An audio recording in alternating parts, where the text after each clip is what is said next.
We had Jordan live reporting from Geneva, where he just spoke at the UN Human Rights Council. It was already planned before the war broke out. So through God's providence, he's there and he can be working on this issue of Israel right now. But also, he was there to raise awareness about the persecution and killing of Christians in Congo that is going on right now. We sent a letter to Secretary of State Rubio raising this issue just last week.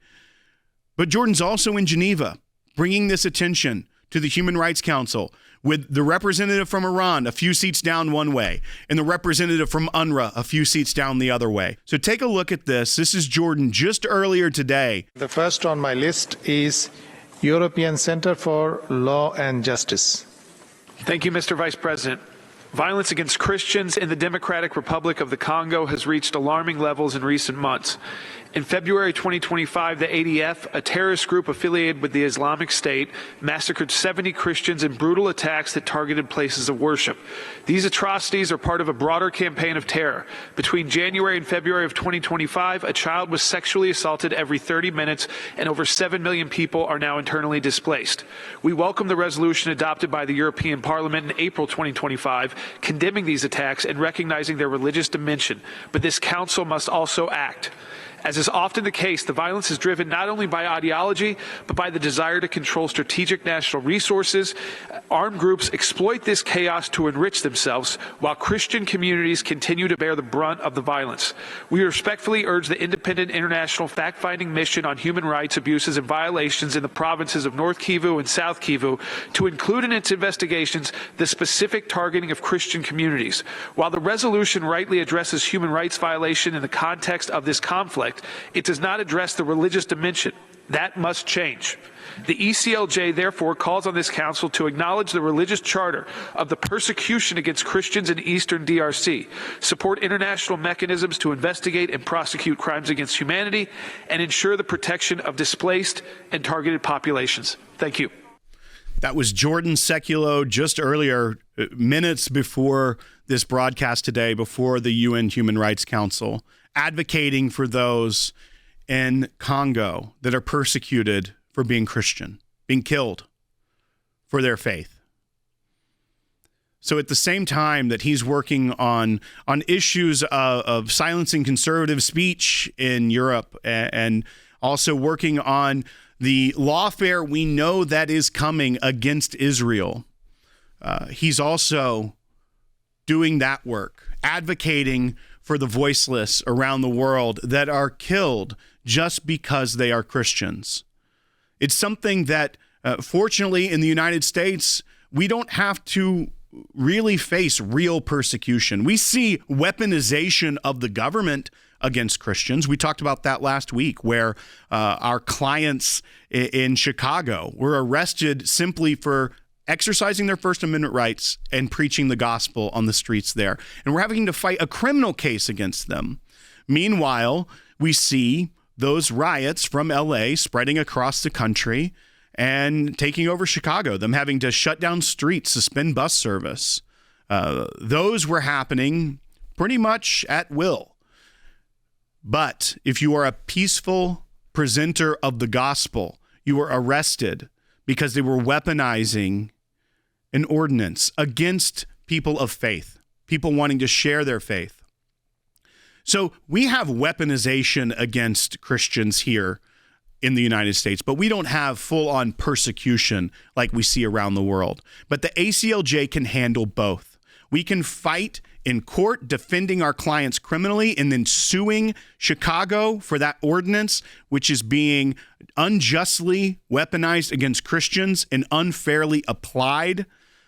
So we can do that, but we can also go to the UN in Geneva and we can fight for the voiceless in Congo and around the world wherever persecution is happening. We are joined by Jordan Sekulow from Geneva, Switzerland, at the UN. Jordan, you just got done presenting to the UN But first, before we get to that, I want to talk about what's going on with Israel. You happen to be there at the UN. You were there working with ACLJ, and this all unfolded on Friday. Not something you expected to be a part of this mission that you're on, but now is very much a part of it. What are you hearing in Geneva, in Europe, as you're there about the situation between Israel and Iran? You know, it's been interesting, Will, because in light of what happened on October 7th and in these couple of years that have followed, we've seen the world go from condemning the actions on October 7th to very quickly condemning Israel's response to eliminate Hamas. What we are seeing now after this strike on the Islamic Republic of Iran, not only to protect the survival of the Jewish state of Israel, but also to protect the free world against a radical regime that was on the precipice of nuclear weapons. And so we've seen a lot of calls for ceasefires, the typical European response and UN response. But this is what I want to remind people today. Just behind me is the UN Human Rights Council. Remember, the United States is no longer a part of this. I want to set a stage for what it was like in there today. We were talking about the Democratic Republic of Congo, but, and no one but us mentioned the entire time that the group of people being killed there happened to be Christians. We were the only group out of all the countries. The second to last country that spoke before I did was the Islamic Republic of Iran. So while they're in a full-scale aerial campaign, at least not a ground war, but aerial war with the state of Israel, they are still at the United Nations, making it very clear that they're going to speak out and send their delegates and representatives into what is the most hostile body to Israel, and maybe second, the United States, inside this international body, which is why we're here. I mean, it's why we work with the ACLJ to take these opportunities. Tomorrow is on Israel. We will be present here again, representing our position and the position of our donors and supporters. But just one seat down from me, Will, was UNRWA. And remember, the United States under the Trump administration has just decided in these last 160 odd days to stop funding these groups. And you realize the power that they have, the influence that they have, and why it's so important that we encourage our representatives. And I want to talk to Republicans directly right now and conservatives, because there is this growing rift, and Europeans believe that there is this moment, especially the anti-Israel bloc within inside Europe, that this is the moment to try and divide the pro-Israel sentiment inside the United States. It's why it's so important right now for all the supporters of Israel to make their voice loud and clear, join our petitions, stand up, call your representative, because there are unfortunately not just left-wing Democrats who we would kind of assume to be anti-Israel, but actually those within our own movement who are now preaching this anti-Israel message as if they don't have the right to defend themselves against a nuclear Iran. The world failed in preventing Iran from going nuclear. The world failed. The UN failed. The other agencies of the world, the IAEA, they failed. But they didn't stop warning Israel, Will. They kept telling Israel, this is a serious problem. The IAEA reports are very clear.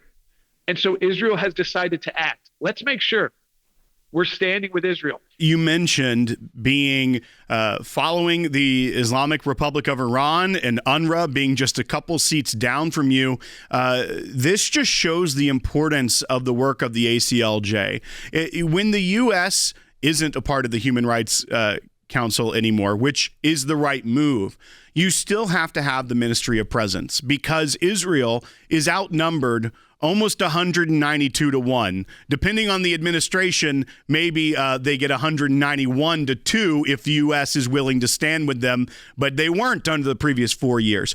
So the Ministry of Presence, being able to advocate for the Middle East's only democracy in a world where you see what Iran is able to do, is so important. And that's what ACLJ members and donors are a part of. This work, this very work that allows you to be there, sitting within close proximity of these diplomats from UNRWA, from the Iranian Republic, the Islamic Republic of Iran.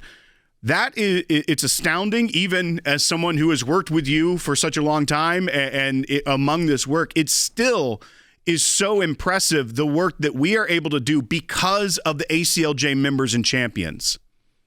That's right. And you know what, Will, we're here because, as you said, we have to be a voice. We don't just represent the United States. We don't represent just Israel. We represent our supporters, and our supporters have a global vision for the persecuted church, for the state of Israel, for Europe as well. I joined you last time I joined you. I was in Hungary, and I was meeting with President Orban there. And there's a conservative movement happening. We see it in Italy. We see it in Hungary. We see it in Spain. We see it here. Also, we've seen it in France. We're seeing it across Europe. And there's a list of other countries I could go through. We're actually hosting a reception at the European Center for Law and Justice in just a couple of days with a lot of the members of the European Parliament from those very parties. When I was younger and we were just starting out with the European Center for Law and Justice, those parties didn't exist. They may have existed, but they didn't get enough votes, Will, to even have a representative inside the European Parliament or inside their own country's domestic legislative body. Now they do, and they are winning elections, and then they are having elections taken away from them. I mean, we saw that happen in we saw what happened in Poland recently. We have seen what happened in Romania as well, where a first round of election was declared to be null and void. So it was, of course, a conservative one. So this idea of election integrity is not just a U.S. issue either. And it is so important that we reverse course, that it is not strange to hear a U.S. accent inside the United Nations in Geneva a decade from now. A decade from now, for your children and grandchildren, let's make sure that we're back, and we're still funding all of this. So let's make sure we have the influence that we should have. And I think what the groups like ACLJ are doing is our government taking a stand saying, we're no part of this anymore. But it's just like how we go to the ICC and we still defend Israel's position there. We've also defended the U.S. military and servicemen and women's position at the ICC. We do it to make sure they have a voice when their governments cannot act because of diplomatic concerns. Yesterday, he was in the halls of the UN in Geneva. Today, he's joining us from our offices, the ACLJ's offices in Strasbourg, France. You mentioned earlier you had talked about some of the anti-Semitism and things of that nature in some of your meetings today.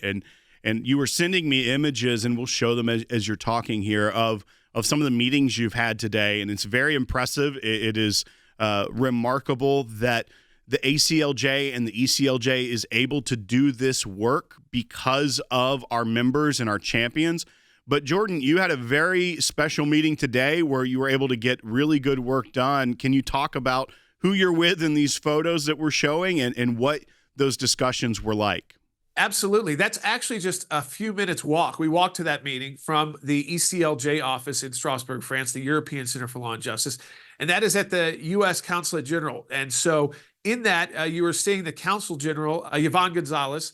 She is, again, the U.S. representative to Strasbourg. And typically, consulates play a role for the citizens that are here and for those that might want to travel to the United States and Americans that are in the region. But this consulate plays a different role, being a consulate general. It plays a role with the Council of Europe that's here, as well as even the European Court of Human Rights. And we talked about how the new ambassador to France, Ambassador Kushner, who is going to arrive next month to Paris, wants to do a tour of these consulates. And the Consul General and the consulate have asked the ECLJ and ACLJ for assistance in preparing kind of what this consulate could do on behalf of the issues that Ambassador Kushner and the Trump administration, both the White House and State Department, are concerned about. This is unprecedented, Will. I've been coming here. You've been to the ECLJ before in Strasbourg since we were very young, since technically we were kids. I was a teenager the first time I was in Strasbourg, France. I've never been to the U.S. consulate. And I've never remember us being invited as when we were here as the Americans from the ACLJ to meet with the Consul General. And we were able to do that today in a very constructive way. And why are they coming to us now? They know the relationships that we have with the current administration. An administration, by the way, that we are going to defend full-throatedly, if you've already heard on the broadcast, against these attacks from some of these conservative, again, talking heads, big, loud voices trying to divide a movement, which I think is almost 100%, if not 99.9%, unified in President Trump's strategy in standing with our greatest ally in the Middle East, if not the world right now, the state of Israel. And Jordan, we've just got about 2 minutes left here, but once again, this is what you've been talking about with your meetings in Hungary, with your meetings in Strasbourg, the ability to go to the UN yesterday, but that you're seeing a difference in Europe. You're seeing an opportunity where American-style conservatism, the things we champion, the freedom of speech, the freedom of liberty, these things are being talked about and accepted in Europe in a way that they never have before. And we're right at the forefront of helping that. Yes, and combating anti-Semitism, which is something we've done a lot of, and we've talked a lot about how we're doing that inside the United States, especially inside the education system, Will. But it's happening, of course, in Europe as well. The protest that stem from these academic institutions. And we talked about that today with the Consul General of the United States about how they can assist here in Strasbourg with even the university here in combating anti-Semitism and working with the new administration that they'll be working with, the Trump administration. It's still new for these consulates to be dealing with, only 160 days in, to do just that. And this is a reason why to support the ACLJ because of all these efforts. You've seen me in 2 countries in 2 days. We started this in Hungary with Viktor Orban. We're here in France. We've got some more announcements to make later this week and even into July about some big announcements about what we're going to be doing here through the European Center for Law and Justice in assisting some of those conservative movements. My brother, Jordan Sekulow, is joining us live now from the offices of the European Center for Law and Justice. And Jordan, there's a lot of news going on, a lot of work that you have been doing there. And I want to give you a moment to at least explain why we're there and why you've been there for so long and what you've been working on. Well, we started out in Hungary, then we were in Geneva, and we're back at our headquarters in Strasbourg, France, where we've been a couple of times during this trip. Today, we were meeting actually with the ambassador from Hungary to the Council of Europe, their permanent representative. We're hosting a reception tonight at the European Center for Law and Justice with a number of members of the European Parliament. And some of those members of the European Parliament, Logan, also, and the ambassador, he'll be joining us. Some other ambassadors will also be joining us tonight here at the European Center for Law and Justice in Strasbourg, France. Many of these ambassadors are coming from governments, and the members of the European Parliament are coming from political parties that actually are pretty much in line with where we are politically. And that is quite a statement to make. I know I've been making it in Hungary. I've been making it on the broadcast the last couple of days, but I'll make it again one more time. It's quite a statement to make that we have elected members of the European Parliament, including some national elected leaders who are now favoring a U.S.-style conservatism. I mean, each country's got their own unique way of looking at that, and I wouldn't want to put our entire system on them. But what I think is really cool is that we now are entering a stage in Europe, and I think it's a dire moment in the world, but we're entering a stage in Europe because of our decades of work here, that we have elected representatives to now work with who share our values, who share our goals, and want to see the legal fight that we brought. We are working very closely. This is the first time I've said this on the air, or anyone has, from the ACLJ or ECLJ, with Marine Le Pen, who is, of course, a former presidential candidate in France. Her party, the National Rally, got the most votes in the last presidential election, but they could not find a coalition partner. There is another election coming up in France in just a couple of years, and there is a ban, a lower court, the court of first impression, so kind of like our district courts that we've been talking about so much, that has banned her from running in the next election. And we are going to have some big announcements to make about what we are doing, what the ECLJ is doing to preserve election integrity, the right for people to vote for those who for elected office that they want to vote for. Some big announcement coming up next month. But I will tell you, we'll have a number of members from her party, the National Rally, at the European Center for Law and Justice tonight. Members from the Vox Party, the Fidesz Party in Hungary, the parties in Romania. And so we're seeing this all over Europe and Italy. You just heard me go through another list of countries in Spain and others where, again, this is, and Logan, you've been to this office before many times. We both kind of grew up coming to here as it began. It would be pretty unheard of when we first started coming here to have elected members of the European Parliament or ambassadors from countries to the Council of Europe who are politically sided with us. Yeah, absolutely. And that's part of the long play of being there as well. This wasn't a setup for the ACLJ 25 years ago to get in, fix some things, and get out. It's about having these long-term investments, these long-term plans, because finally they do start to, not that we haven't had a lot of wins. We've had a lot of great wins, a lot of big things have happened, but the relationships are built over the course of decades, and so is the legitimacy of the organizations. That's right. You say that right on the bat, that the legitimacy of the organizations, the fact that we are having major political leaders, whether it is the Prime Minister of Hungary, a leading presidential candidate in France, coming to the ECLJ, that is part of being here long term and putting in the hard work, the boots on the ground, as I've talked about. I think we got away from that a little bit. People maybe didn't see it the same way because we couldn't visualize it the same way during those COVID years. But we've been, over the last really 2 and 3 years since then, working back up, not because we stopped any of the work we were doing. Our team was doing all of the work, maybe even more so because these political movements were starting to happen. But what we are seeing now is the fruits of that work. And now we actually have a lot more work to do, and a lot more work that I think our audience will understand the importance of. Being at the United Nations, Logan, I realized how few allies we have in governments around the world, true U.S. allies. And I think President Trump leaving the G7 early, which is supposed to be a group of very close allies, just shows you how weak some of those allegiances actually are. Well, in Jordan, as you mentioned, that we're able to now work on things that are priorities now to see happen in Europe, but also that are priorities for the freedom that America enjoys, seeing that around the world.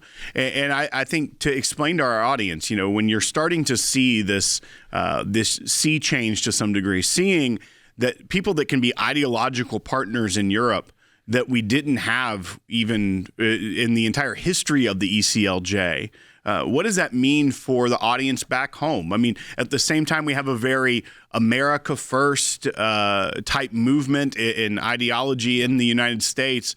Right. It still is very important that we can support partners in different parts of the world that believe in religious liberty, that believe in freedom of speech, and that believe in not weaponizing the government against your political enemies in what are supposed to be the freedom moral equivalents to the United States in Europe.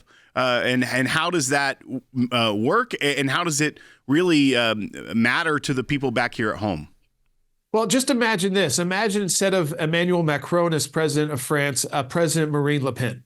Imagine what that could be like for U.S.-French relations and the power that could assert for good around the world. And I'm not talking about war. I'm talking about the power of freedom of speech, freedom of religion, against anti-Semitism, against some of the Islamization of the radical left that we've seen in our country and that Western Europe is experiencing as well. This is something that we used to only maybe dream of, and it would be kind of a crazy dream. This could be a reality now, Will, that we have great conservative allies throughout Western Europe to counter the extreme left and the money that has poured in, unfortunately, from our country, from billionaire liberal class and their organizations, to make sure that these globalists got elected who were very anti-American, and especially anti-American whenever conservatives or Republicans happen to be in charge. Just imagine a world where you have conservative leaders in France, in Poland, in Spain. We do have one right now in Italy. Imagine that movement taking over Western Europe.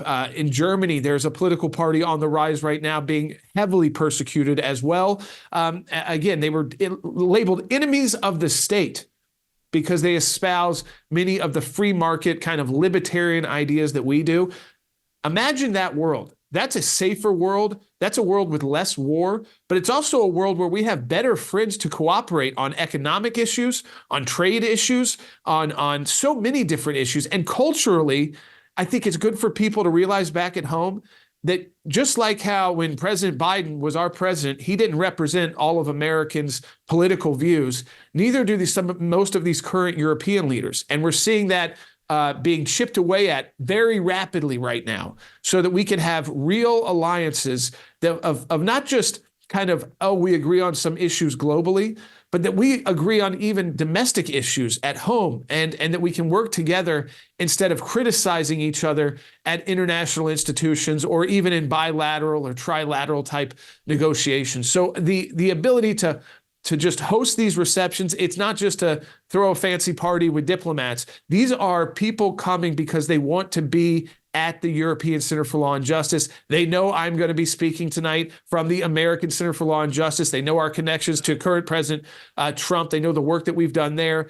They know the work that we're doing now. And I think that's very exciting. And Will, it's just another reason why, and Logan, another reason why people can support the work of the ACLJ. And again, the global work, how it comes home to roost back in the United States as well. And we don't want to, again, totally isolate ourselves from the world. That doesn't mean wars. That means peaceful ways, like building these partnerships, fighting it out in legal systems, bringing the fight there against lawfare, which is a word I've heard so often, Will and Logan, from these European representatives, that is now part of their English dialogue that they've learned to utilize is the term lawfare, a term we hope and prayed never made its way to the United States. It did. It's now in Europe. We saw that, of course, initially utilized against the state of Israel, and I think we'll continue, unfortunately, to see that utilized against the state of Israel. But let's put a stop to it in our home in the United States. Let's put a stop to it in our what should be some of our best allies in the world in Europe. Yeah, absolutely. That's why the ECLJ is there. Remember that it's a lot closer to home when there is a war even breaking out in the Middle East. That's why we have our team there at the ECLJ. That's why we have the ACLJ Jerusalem staff. All of that exists because of people like you. We are so excited to announce the ACLJ's brand new app, completely redesigned to provide you with the best tools available to partner with us at the ACLJ. You can watch the daily Sekulow program, sign the petitions, customize your ACLJ membership experience, donate with the click of a button, and receive up-to-the-minute critical updates that the mainstream media can't censor. Just scan the QR code on your screen or go to your phone's app store, search ACLJ, and click install. It's that simple.